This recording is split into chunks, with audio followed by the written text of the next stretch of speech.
it's Tony Robbins. Listen, I want to check in with you at this stage because you should be well on your way. You should know some answers to some quick questions like now, like what are you going to sell? Have you defined your dot?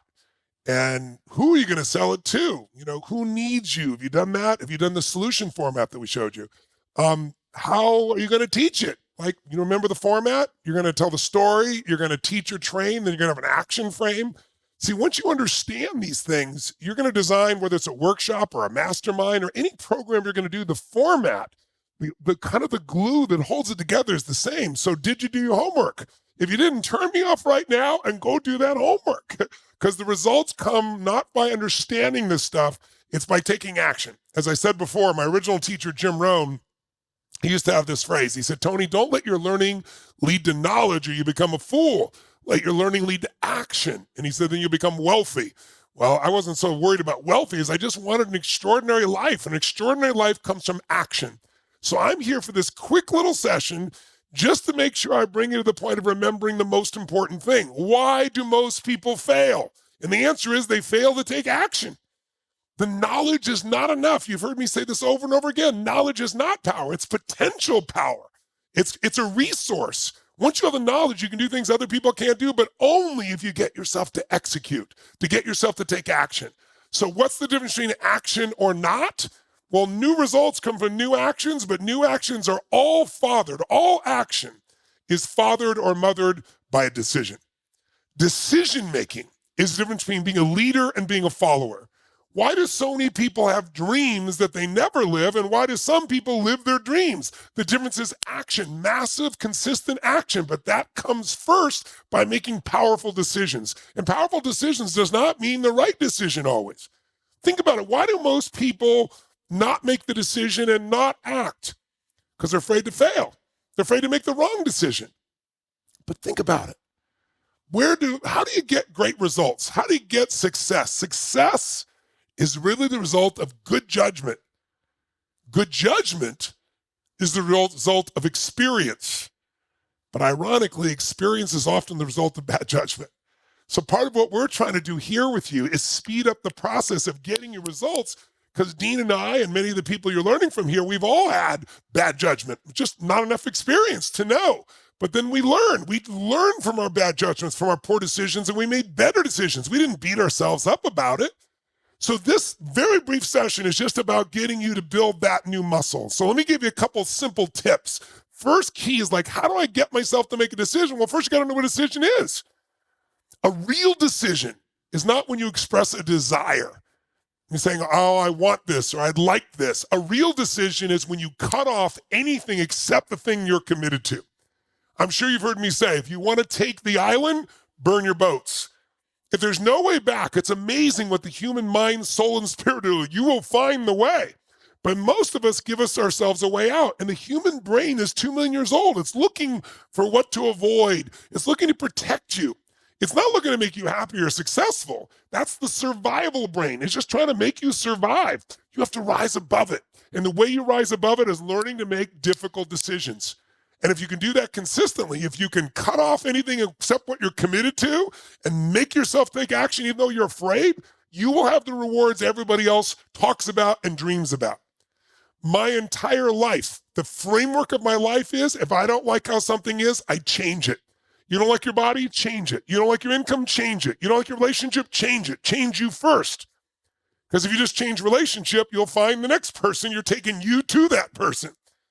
But anything can be changed, but change happens when you begin to realize you have the capacity to choose, to decide how you're going to think, how you're going to feel, how you're going to behave. And then you can draw a line in the sand and create a brand new direction for your life, a brand new pattern for your life. So let me give you 5 quick keys to effective decision-making. Let me share you with a story of a friend of mine that I think will hopefully inspire you and give you kind of an archetype of how to get yourself to do this. Let me show you the 3 most important decisions. Let me offer you a couple keys to making a habit of decision, and then let's make 2 decisions and get the heck out and go back to the rest of your course, all right? But I don't want you learning this stuff, learning what it is you want to sell or market or share and who you want to share it to and how you're going to do it, and then not follow through. You're saying, but I don't know what to sell. There's so many options. See, too many options keeps us from making decisions. You have to finally decide. I work with some of the greatest financial traders in the world. Paul Tudor Jones, if you know the name, Ray Dalio. I've had the privilege of interviewing 50 and becoming friends with about 12 or 13 of the richest people on earth who all started with nothing. The richest investors on earth. They all were not from the Lucky Sperm Club. They literally started with nothing, and they built billions of dollars. And what they all told me is the secret to anything in finance, just like your business, just like your relationship, is the ability to make decisions when you don't have all the information. See, what you have to understand is decisions create your life, but most of us don't want to make a wrong decision. So we try to get every bit of information and we get in our head. Get in your head, you're dead. Decision making needs to be made from a strong place. It needs to be made from a place of high energy. A decision made from fear is usually the wrong decision. What I mean by that is, I want you to think right now about your life. Like, people look at the conditions of their life and say, well, it's because of this happened or that happened. But many people can have the same horrible thing happen, but have a very different life because they made a different decision about what to focus on, what it was going to mean to them, what they're going to do about it. Those three decisions, what you're going to focus on determines what you feel. Are you going to focus on what's wrong or what's right? What's wrong is always available. So is what's right. Which one are you going to focus on? Because whatever you focus on, you're going to feel. And if you don't consciously choose what to focus on, I promise you, your phone, the media, if you don't have a plan for your own life, you're going to fall into somebody else's plan. So if you consciously focus on, and then you find empowering meanings, you got to decide, is this the end or the beginning? Am I going to give up or move forward? Right? Is God punishing me? That's why I'm going through all this crap? Or is God challenging me? Or is this problem a gift from God? The decision you make about what things mean will determine the third decision, which is what I'm going to do. Because when you think, you're being punished, you're going to feel differently and do something differently than if you think you're being challenged, than if you think this problem is a gift. So our decision making about these three areas, every moment of your life, you're making these three decisions. You're deciding what to focus on, but you might be making the decision unconsciously and it's affecting your life. You have to decide what you focus on. What does it mean? Is this good or bad, terrible, whatever it is? And unless you discipline yourself to find the good, the way the brain works, the old brain, the survival brain, it's always looking for what's wrong. And then it'll make you survive, but it won't make you succeed. It certainly won't make you happy. And then you got to decide, what am I going to do? In spite of all these challenges, what am I going to do? If you learn to make those three decisions well, your life changes. But let's try it at a higher level or a deeper level. I want you to think about your life. I would submit to you that whatever you've been through, the quality of your life has been the quality of your decisions. Think for a moment. Think of a decision or two you've made over the last 5 or 10 or 15 years or more.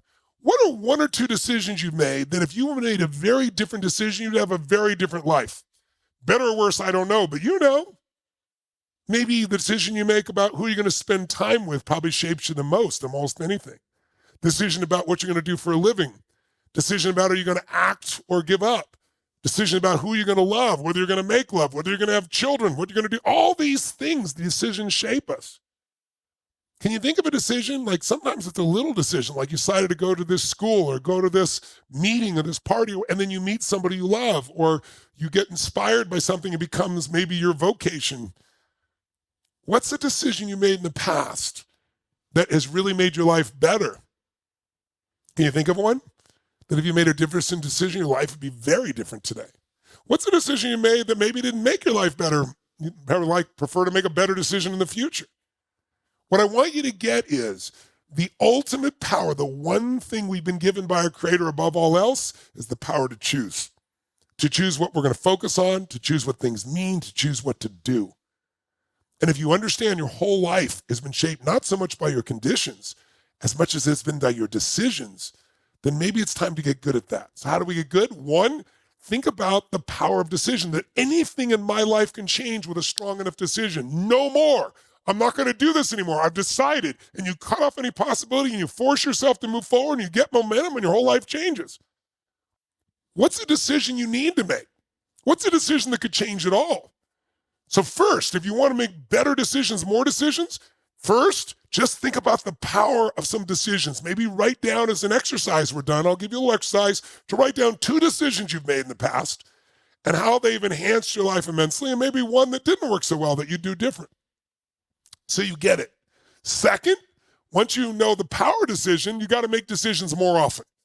Just your goals, you make more decisions more often. Now, most people don't do this because, again, they're trying to make the perfect decision. As I started to say, when I talk to my financial multi-billionaire friends, they say the people that screw up financially are often very smart people, but they're not smart when it comes to money. You know why? Because they don't want to invest until they know everything about something. Now, you should know a lot about it, but if you try to know everything, by the time you know everything, the opportunity's gone. Great investors have made decisions more often. They know they're going to be wrong, but they make decisions more often, so they have a better chance of also being right.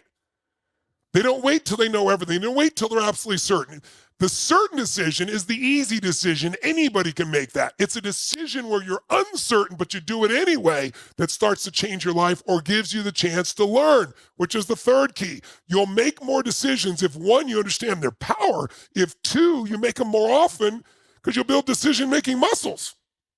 You ever been with somebody like at, a lunch or dinner at a restaurant, and like the waiter is waiting and they're the last person, they still can't make a freaking decision?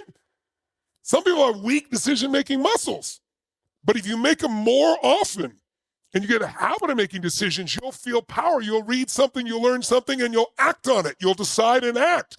And then you'll start turning dreams into reality instead of just having knowledge. Are you with me? So, make decisions more often. But third, learn from your decisions. If you know that, listen, I'm going to make lots of wrong decisions. When I interviewed the 50 smartest, richest people on earth, all who started with nothing, all did it by investing, and what they all had in common that was so different than watching, somebody on CNBC telling you how the market's going to be, they all told me, I know I'm going to be wrong. I'm going to be wrong a lot. But if I make no decision, I'll have nothing. See, so many people, they're afraid to make a decision also, not just to fail, they're afraid they'll be criticized. You know how to avoid criticism? Aristotle said it. He said, say nothing, do nothing, be nothing. That's the only way not to be criticized. Better yet, be a decisive person. Make a decision, and if it's wrong, you'll learn from it. If you're willing to learn, then no decision is a failure. People go, oh, I failed. No, I learned. And that belief in making decisions and learning from it gives you the power. Like people all the time say, I don't know what to do, I don't do. Do anything. Because sitting on the fence, doing nothing means zero progress. Better to make a decision and be wrong and learn and change than sit there waiting till you try to know everything before you decide. You'll never get what you want sitting on the fence. And then if you learn from your decisions, then stay committed to your decisions, but flexible in your approach to get them. You might say, this is what I want, but how to do it can change. And enjoy making decisions. If you can do it more often and you realize their power and you learn from each decision and you're just doing it, you're flexible, I'm committed to the result, but I'll get there another way, then you're going to have a tremendous time because you're going to have the power that your creator's given you that you're going to get good at because you're going to build those decision-making muscles by doing these things. And you start to enjoy them. Let me give you an example. Some of you are too young to remember this, but in the first Gulf War, back when George Bush Sr. was in charge, they sent a brilliant man to figure out how to deal with this situation in the Middle East. And his name was General Schwarzkopf. They called him Stormin' Norman. Some of you were little kids when this was happening. And he had a goal. His goal was to go over and stop Saddam Hussein. He didn't want to take over Iraq like we did the second time and get mired in a war. He said, we're going to learn from Vietnam. We're just going to protect our allies and make sure this aggression stops. And he put together a strategy, and he was brilliant. He was great with guys that had PhDs, and he was great with guys from the street. He was a man's man, an incredible leader of men and women, extraordinary human being. And so he came and spoke for me several times because at the time he was considered one of the strongest leaders in the world. And I interviewed him in depth, and then he and I became friends. And I remember asking him when I first met him this, and then he started sharing this as a regular component. But I asked him, I said, where did you learn the power of decision making? Because when you think about leadership, what makes you a leader is you're willing to make the tough decisions. You got to be the leader of your family or the leader of your kids. Otherwise, your kids are going to lead you. Right? You got to decide to lead, which means be decisive. That does not mean be right always. It means learn from each decision, make more decisions, keep changing your approach till you get the result you want. understand the power of decision that's in your hand and use it. That's what a leader does. And we're all leaders of something. Hopefully we lead ourselves at least. And so I asked him, like, where did you learn this? He goes, well, Tony, being in the Army does not guarantee tough decisions. He said, but to grow up as a leader, you got to make tough decisions because any idiot can make the easy decision. I said, where did you learn decision making most? Like, is there a moment you can remember that shaped your decision making? And I remember the first time I asked him this, he lit up and he shared it that day on stage and he shared it for many years afterwards because he remembered. And he goes, I can remember vividly, Tony. He said, I was working for this general. I think he was I forget what level he was, below colonel. He was more of an assistant, I guess, at the time, but he had a certain rank, but way below the general. He said, I was working for this 3-star general. And he said, I remember one time, he left me in charge and I didn't know what the hell to do. He said, I'm going away for the weekend. You're in charge. In charge? I don't know. He said, I don't know what to do. This is Schwarzkopf saying to the man. He goes, Rule 13. He goes, yes, sir, Rule 13. And he goes, sir, permission to ask, what is Rule 13? He said, when put in charge, take command.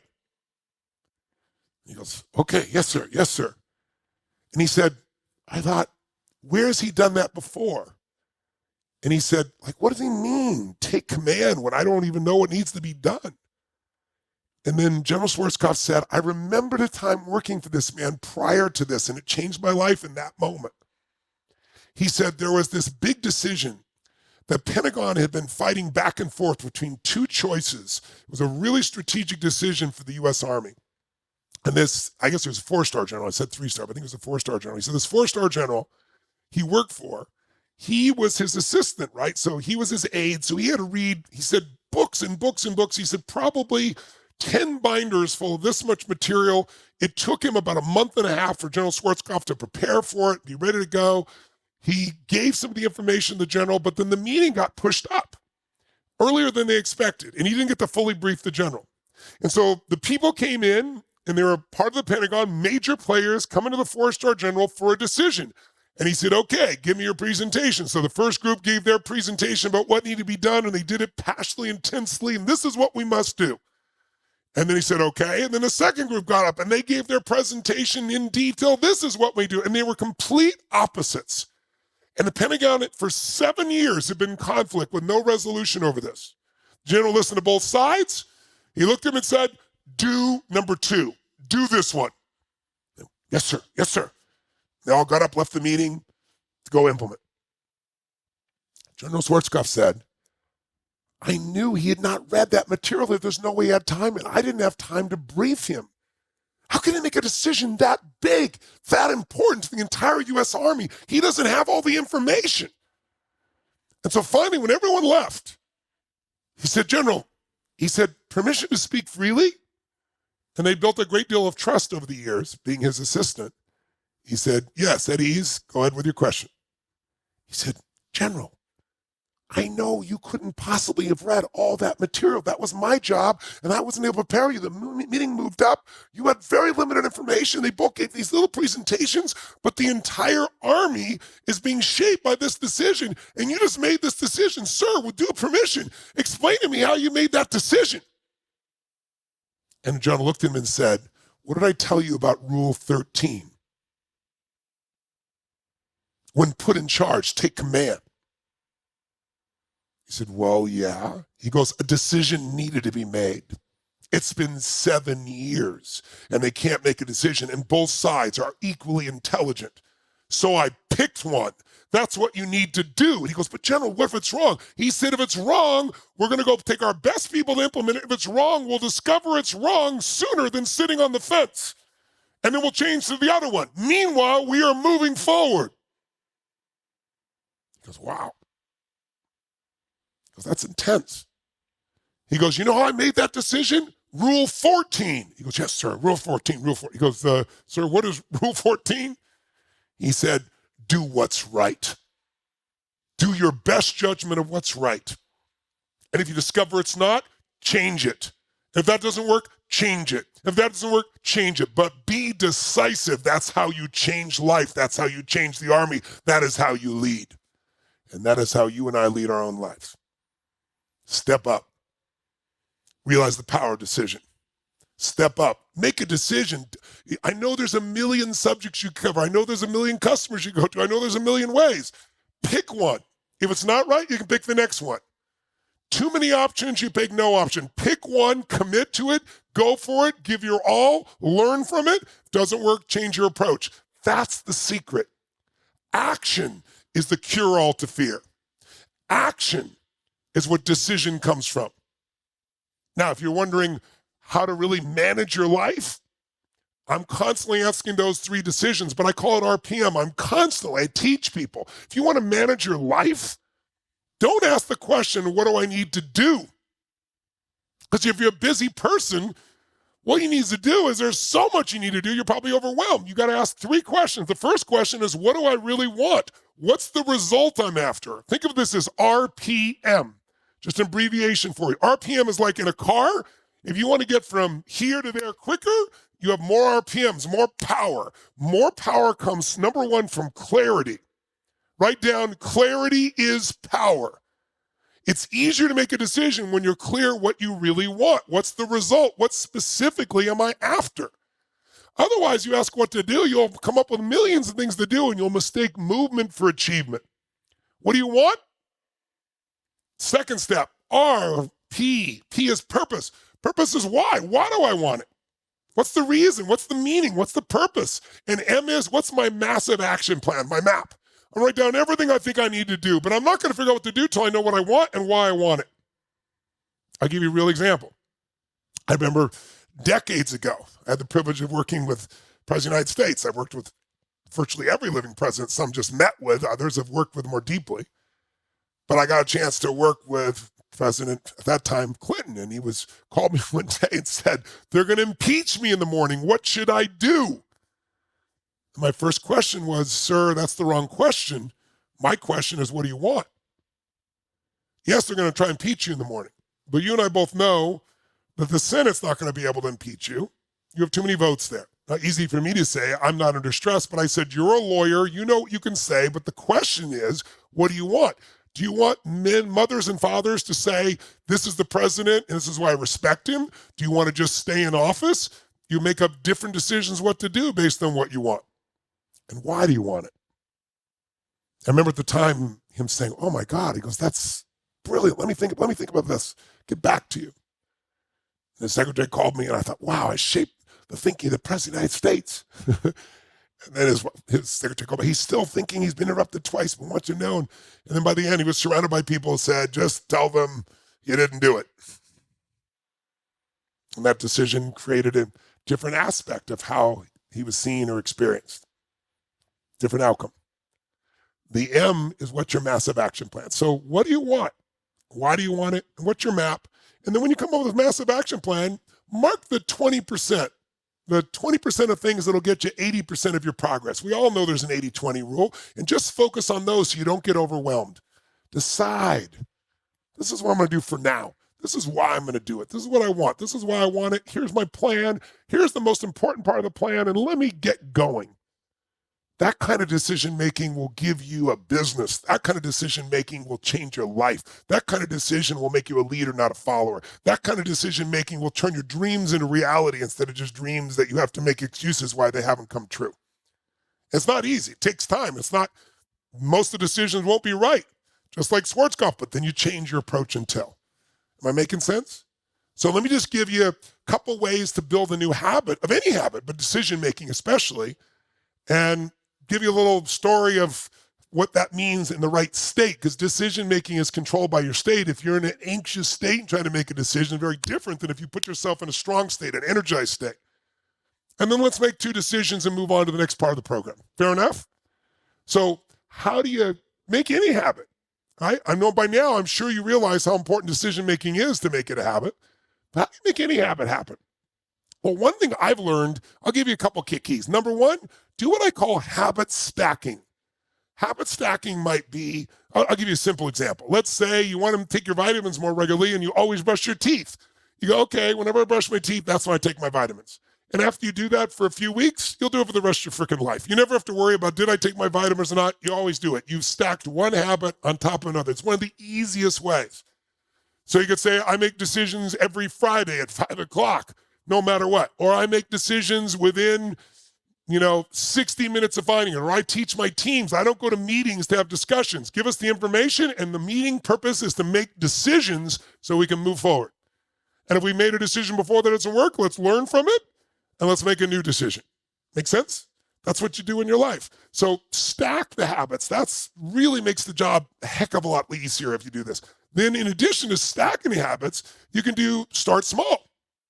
Like if it's a big decision, you're feeling, oh my God, I'm overwhelmed. This is too big a decision. I don't know what to do. Well, then you just got weak decision-making muscles, right? You got to build it. So start small. Like instead of going out and saying, oh, I've never worked out, so now I got to work out 2 hours a day, 5 days a week. How about you work out for 5 minutes, right? How about you do 3 push-ups, but you do them every day? And then step 3 would be, now that you've done something small, expand it in a small way. Improve it. So instead of, oh my God, I don't know what to do. This course has got so much in it. Okay, well, let me just decide, what do I really want to share on? I know I got 50 things, but let me pick the top 3 and let me pick the one I like most for right now. And let me define my dot. Let's just do that only. And that's a decision. Okay, cool. I got some momentum. Now let's, who am I going to sell it to? So now I start to think and go, okay, what were the tools I learned? Who needs me tool, your solution statement. Let me just do that. And you do it. You make a decision and you do it. And what do you start doing? You're building momentum. You're building muscle. You're building your mind, developing a new habit. Does that make sense? Just do the one little thing. How am I going to teach it? I don't need to know everything, but what's a story I could tell? What's parts I might want to teach? What's an action I could call people to? I could do that little format. Oh, I got that one. I got momentum. So small decisions, small actions that you stack, and you'll start to develop a habit of making decisions, the habit of following through. And it just gets easier and easier as you do it. And then if you really want to make it work and you really think about it for a little while, you start to say, okay, I got this habit and I've made it work. What's going to speed it up? And the answer is energy. If you get yourself in an energized state when you make decisions, everything will change. I'm going to give you an example. I remember years ago, I learned from this guy who ran literally 1,000 miles, and he did this 1,000-mile run, if you can imagine this, over 11 days. It was insane. And so I met him, and I picked his brain, and I learned what he did to train his body to burn fat. Fat gives you a longer burn of energy. Sugar burning, a sugar burner because you get exhausted. Like sugar burning is like lighter fluid. Boom, and it's gone.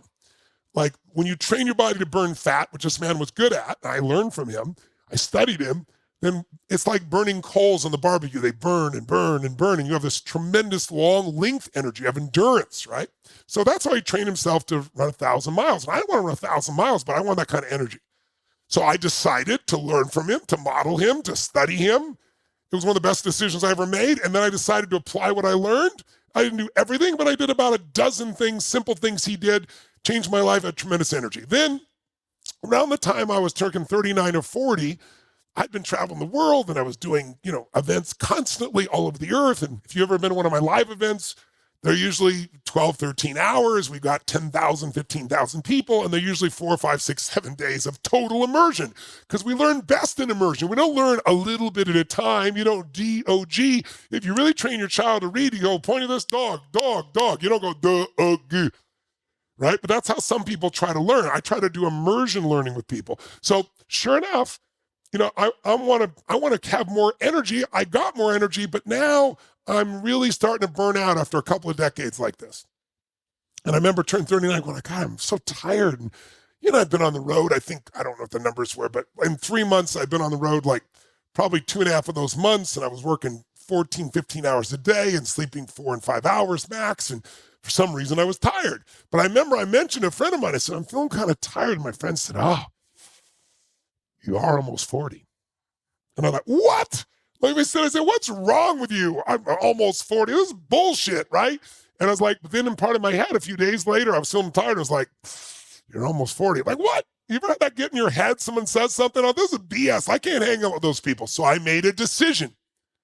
I wanted more energy. I didn't know how. I decided, I thought, well, I learned from this guy before and I learned so much. But now I'm kind of burning out. So I thought, well, I'm going to go back and see if he's ever been through this. And he did. And he told me what to change. He said, Tony, you just build up toxicity because you live this stressful life. Here's how to cleanse your body. But I did one more thing. I said, I want to change my belief about age. I decided to change the belief. But how? I thought the best way out is not just pump it in my head. The best way out would be to interview people that have enormous energy and find out what they do different than everybody else, right? Success leaves clues. So I swore to myself, I'm going to find people the next year. I'm going to interview as many people as I can who are extreme athletes, but are performing better than people in their 20s and 30s, but they're extreme athletes over the age of 60 or 65. And I did it for almost a year. And I met some people that completely changed my life. It was one of the most important decisions I ever made. It changed everything, because when you have energy, you're willing to make a decision. When you're exhausted and tired, you're fearful, you're exhausted, you don't know what to do, right? So I wanted that energy. I knew it would affect my decisions. I knew it would affect my life. And the first person who changed my life was this woman named Sister Madonna. Now, Sister Madonna was a nun, and she had never exercised, literally to the time she was 40 years old. And she now, you may have seen her because the last few years, I had this conversation with her a decade ago. The last couple of years, Nike did a few ads on her because she's just amazing. But here she is, 40 years old with a big pot belly, and she's got her full habit, right? She's a nun. And I guess one of the other nuns spread a rumor that she was pregnant, right? If you can imagine. So she got so upset. But then one of the other sisters said to her, well, you know, to be fair, sister, you know, the Bible, it talks the body is the temple and you're kind of trashing the temple. And God was the leverage for her to change. So she said, okay, I'm going to change. So what did she do? She did what I talked about. She said, okay, I'm going to start with small stuff, not because she wanted to. She decided she couldn't run, but she was going to walk like 5 blocks. And she was out of gas, she said to me after, I think it was the 4th block. So instead of being mad, she said, okay, I'm going to walk 4 blocks every day, but every day I'm going to walk like 10% further. And within 6 months, she ran her first 10K. She went from not walking 4 blocks to 10K by just each day going a little further, the very thing I'm telling you, which, by the way, all came from a decision that changed her life that says, I'm going to take care of my body, and here's the decision of what I'm going to do. There's the big decision, what I want and why, and then there's the map. What are some of the things I'm going to do to make it work? Hers was, I'm going to walk 4 blocks, 10% a day. Then I'm going to run a 10K. Then by the end of the first year, she ran her first marathon. Now, here's what's crazy. Sister Madonna, from the age of 40, having never exercised, all the way up to the time I met her originally, which was when she was 72, ran at that time over 250 different marathons and/or I think it was 35 Ironman. Let's throw it up on the screen for me, if you would, if you guys have it there. Do you have the number? I don't want to forget. Can you tell us?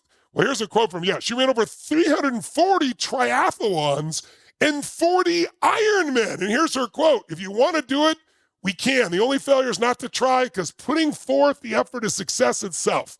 340 triathlons after the age of 60, 40 Ironmen. Think about that. Can you imagine you're in an Ironman race and you swam the 2.5 miles and you ran all those miles, and now you're on the bike for, 100 miles, and you're at mile like 69, and a 72-year-old woman starts passing you on a bike? That's what she was doing. She was beating other people. She was 30 years older than. All because she just made the decision to keep growing, keep expanding, keep her energy high. When I'm done with her, she massively influenced what I believed about age, changed my way of looking at life, changed my belief by making a new decision to put myself around people that think differently. You want to change your life, change your business, don't get around people telling you what you can't do. Get around people that are doing more than anybody else. Put yourself in the environment. Get in proximity with the best people. That's why I do seminars. So you can be alive with people and meet people and develop relationships and go day and night and train and change. That's why I don't just do training products.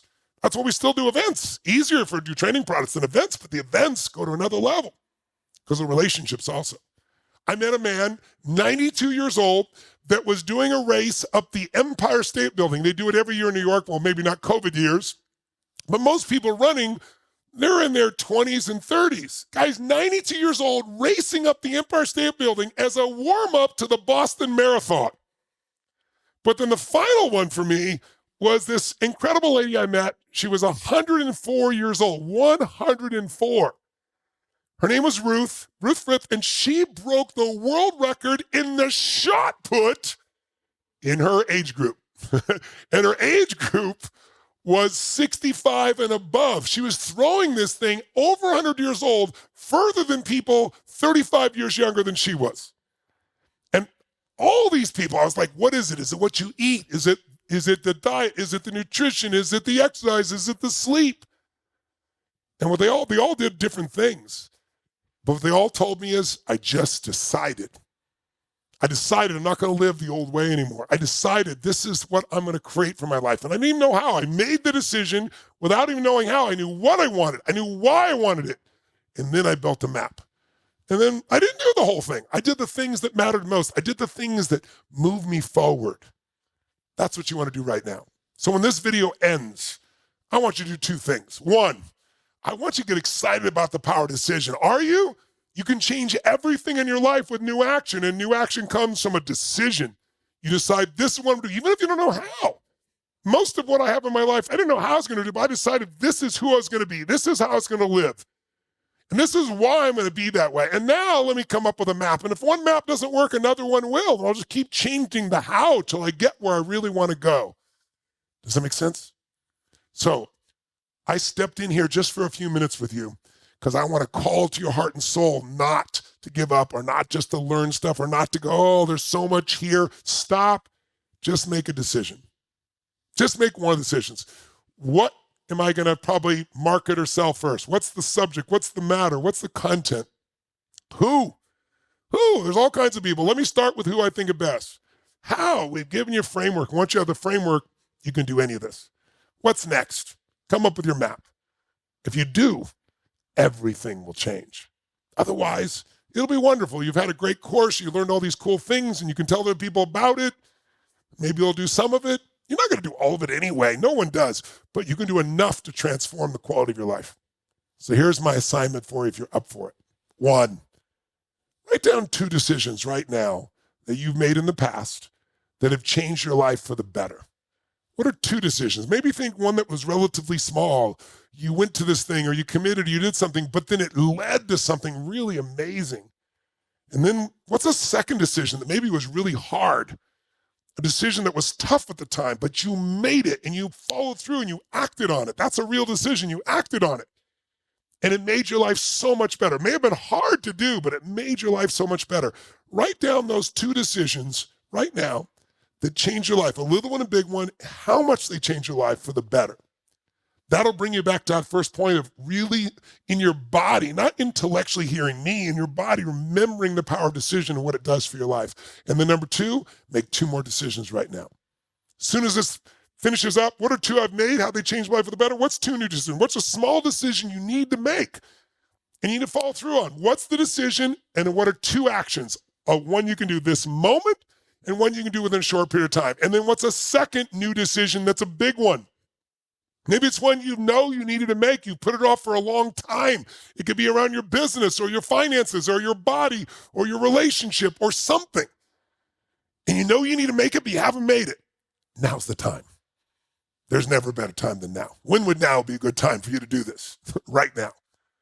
So what's the new decision that if you made it and followed through, you'd be proud of yourself a year from now? There'd be a transformation. And what's a big decision that'd be hard? And then what's an action that'll commit you to follow through? I'll finish with this example. My daughter, Jolie, when she's really little, always had this dream of being an incredible dancer on Broadway.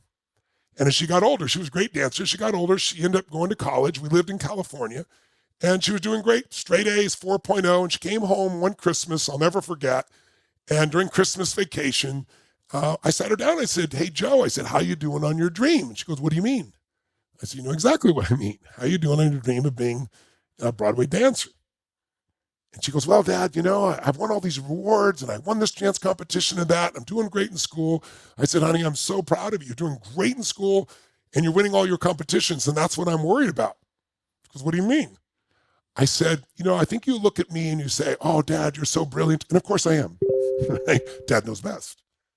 But I said, what you may not be seeing, honey, is what's made me successful is my ability to grab opportunity, decide and go for it, even if I was afraid, even if I didn't have the money, even if I didn't think it could be done. I've made it a habit to say, if I can't, then I must, and I make myself do it. That is my core decision-making framework. Now, I don't say if I can't jump off a cliff, therefore I must. That's stupid. But if I say, if I can't do this, but I know if I did it, I'd be a better human being, a better father, a better human being, a better business person, I'd be more successful, I'd grow spiritually, I'd grow financially, then I must, and I don't hesitate. And I said, so I grabbed those opportunities. Not all of them work, but because I grabbed them all, things open for me. And I said, I don't think you have the same sense of drive in terms of scarcity of time that even I have. I said, there's a timeline on a dancer, and you're not going to be 40 and be a dancer. And I said, you're a young woman. And I said, I really think you need to go for your dream. She goes, well, what are you saying? I'm saying, you're never going to find your dream beating everybody else in Southern California. If you want to be a Broadway dancer, you need to be in New York competing with the best in the world, because that's where they are. She goes, well, but I'm in school. I said, yes, but how is being in school going to get you to your dream quicker? She goes, well, you told me to go to college. I said, I was wrong. I'm not wrong. You should go to college. But right now there's a timeline on the dancer. You can come finish this college. She said, what are you suggesting? I'm saying, I'm suggesting that you make a decision that you're going to make your dream a reality, and you're not going to let anything stop you, and that you move to New York. I'll help you. I'll help you move and get an apartment, but you got to pay for the apartment by working. You're not going to be someone just sits on her butt. I will pay for your lessons. I'll help you get the best acting lessons. You pay for your home, for your apartment. That's a big decision. I mean, like, when would I do this? I said, when would now be a good time? She goes, now, like in the middle of the semester? I said, yes. How are you going to be closer to your dream if you don't take action now?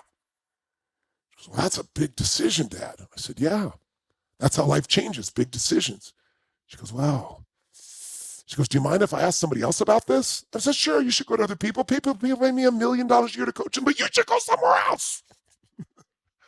And I remember her laughing. She goes, no, Dad, I mean like somebody in the entertainment business. I said, that is smart. Who are you thinking of?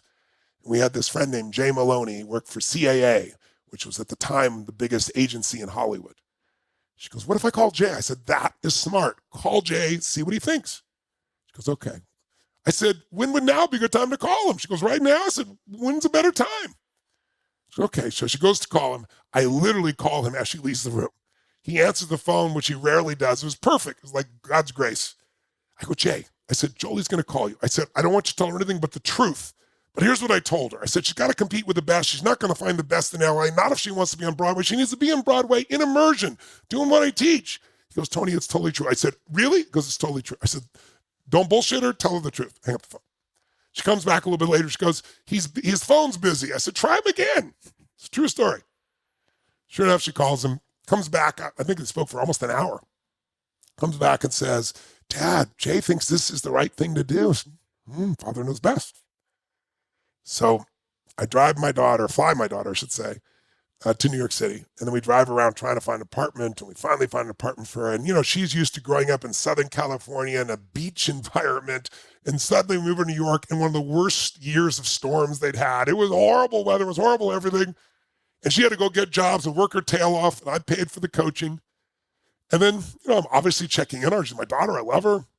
We have some conversations and some tears. But at one point, I'll never forget, I was flying to New York to come see her. And I fly into New York, and there's a car there, and then the car drives past her apartment. And I said, sir, where are we going? He goes, oh, your daughter has a little surprise for you. So we drive past the apartment, and we drive down to the show portion downtown New York City, right? And we pull up to this theater, and up on the theater, it is this unbelievable theater. And I'm like, well, what are we doing here? And then all of a sudden, I see in the side wall my daughter's name starring in Tommy, the story that Elton John did with his music, the play. Within 6 months of getting to New York, she stars on Tommy. Now, she obviously had the talent. I thought she had the talent, but I told her point blank, I'm your dad. Of course I think you have the talent. The only way you know is put yourself in the arena, decide, act, follow through. She went for immersion. She put herself in proximity to the best. And 6 months later, she's on stage. Today, She's an acting teacher. She's had her own TV shows, and she's a mom of 2 amazing boys. I'm so proud of her. But guess what? She did it all, but it wouldn't have happened without some decision making. And by the way, if it's an easy decision, any idiot can make it. Make the tough decision. Change your life. Change your business. That's why I came by today, just to say hello and to call to you to do what you already know. Don't wait. Make a decision, move forward. If it's not the right decision, make another one, but get yourself started and make a moment happen. So you got your 2 assignments now. 1, what are 2 decisions? Small one, big one you made in the past, last 5 years, 10 years, 15 years, that were good for you. What did you decide? How'd you get your decided? And what did it do for you? So you remember the power of decision by real examples in your life, not my words. And then 2, write down 2 new decisions. But by the way, when you go to do it from a place of energy. That's why I told you. It's like, if these people can run at 92 up the side of the Empire State Building and then go run the Boston Marathon, if this woman can do the shot put at 102, if this woman can do 340, of these races and 40 Ironman after 60, then if you don't have a lot of energy, get your butt up and do it. But you got to make a decision from an energized place. I get up physically and do it. I make my move. I get strong. I decide. I see what it's going to mean. And then I take immediate action and build the map.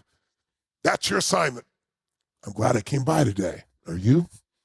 Love and respect to you. Keep your momentum going. Make the decisions now when you see you in the next class. Blessings.